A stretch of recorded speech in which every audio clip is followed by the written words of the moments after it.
Пару месяцев назад у меня выходил ролик о минусах Польши, который не собрал много просмотров, но зато собрал много комментариев. Многие поляки восприняли то видео чуть ли не как личное оскорбление.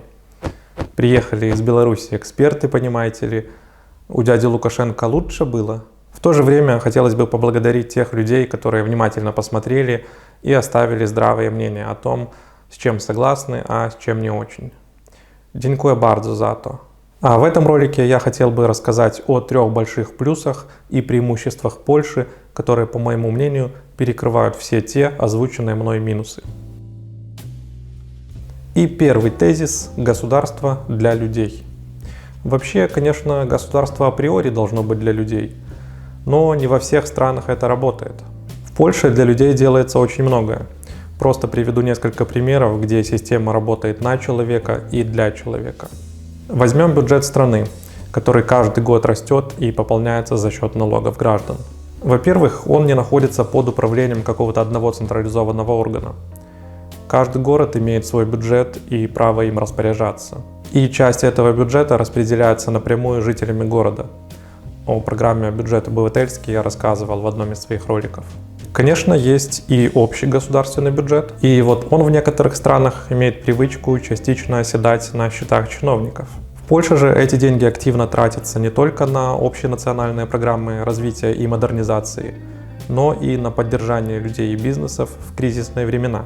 Примером тому может быть пандемия и последующий кризис. Да, не без помощи Евросоюза, но помощь пострадавшим бизнесам исчислялась миллиардами евро. Или если взять инфляцию, которая достигла рекордных отметок в 2022 году. Чтобы защитить людей, правительство снизило ставку НДС для продовольственных товаров до 0. Также был понижен подоходный налог. Власти участвуют в жизни простых людей, знают об их проблемах и пытаются их решить.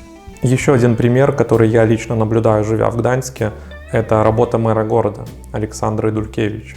Максимальная открытость, публичность, активные соцсети, где можно узнать не только об очередном улучшении в городе или бизнес-встрече, но и о 100-м дне рождения жителя или жительницы Гданьска. И, конечно, участие в мероприятиях, проводимых в том числе белорусской диаспорой. А когда началась война в Украине и появились первые признаки дискриминации, было приятно увидеть обращение мэра к полякам с просьбой прекратить любые выпады в сторону гданчан с белорусскими и российскими паспортами. Также в этом пункте стоит отметить и работу других государственных органов. Полиция, скорая помощь, налоговая, различные администрации и управления всегда готовы вам помочь с вашим вопросом без какого-либо пренебрежения. Я бы даже сказал так, в госучреждениях вас обслужат не хуже, чем в каком-нибудь престижном магазине, где это называется клиентоориентированность. Только в данном случае это человекоориентированность. Второй тезис – это видимое и прозрачное развитие страны. В одном из комментариев под тем самым видео о минусах мне написали, что ситуация с постоянной задержкой поездов связана с модернизацией инфраструктуры ЖД-сообщения. С тем посылом, что страна развивается и чтобы стало лучше, надо потерпеть. И это действительно правда. Польша достаточно смело в свое время провела экономические реформы и сейчас, не отступая от своего курса, беспрерывно реформирует и модернизирует другие аспекты жизни. Конечно, большую роль в развитии Польши играет Евросоюз, периодически выделяя средства на проекты в той или иной отрасли. Но ведь и Польша осознанно стала частью этого союза. Так же, как и частью НАТО, давшей толчок к развитию оборонного сектора, реформированию армии и дружеским взаимоотношениям с США. Если говорить о прозрачности, то жители Польши имеют возможность ежедневно лицезреть стенды, баннеры с информацией о реализованных и находящихся в процессе реализации инвестициях, а также участвовать в создании и обсуждении проектов по развитию и улучшению того места, где они живут. Причем все это максимально поощряется и стимулируется. Я был немножко удивлен, когда мне на электронную почту пришло письмо с предложением ознакомиться и обсудить программу развития Гданьска до 2030 года, прекрасно оформленную и прикрепленную в формате PDF. И третий пункт, который мало связан с первыми двумя, но не менее важен в построении сильного общества и процветающей страны, это свобода слова. Я думаю, некоторые поляки и более осведомленные люди сейчас поспорят со мной насчет ситуации в Польше. Но позвольте мне озвучить свое мнение как человека, всю жизнь прожившего в стране, где высказывать свое мнение не только не приветствовалось, но и было весьма опасным занятием.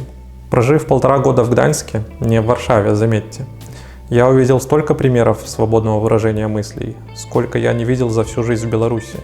Это проявляется и в акциях протеста, большинство из которых проводятся абсолютно цивилизованно и согласованно с городскими властями, и в уличном искусстве, с которым у меня на родине рьяно борются, и в каких-то мелких деталях, в наклейках на задних стеклах автомобилей, листовках и плакатах на столбах и остановках, и в интернет-сообществе, куда же без этого.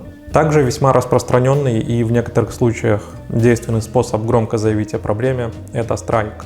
Забастовка полицейских. Можете себе такое представить? В 2021 году польская полиция потребовала повышения зарплат путем проведения итальянской забастовки, пообещав не штрафовать водителей, а ограничиваться только беседой до тех пор, пока не будут выполнены требования. И таким образом общество как бы подталкивает государство к постоянным улучшениям и не дает застаиваться на месте. Причем речь не только о недовольстве. Из общества прорастают идеи, а задача правительства уже присматриваться к этим идеям и воплощать лучшие из них в жизнь.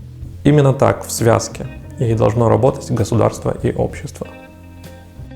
Такое мое мнение, такие мои доводы, чтобы жить в Польше и учиться не только пользоваться, но и приносить пользу государству.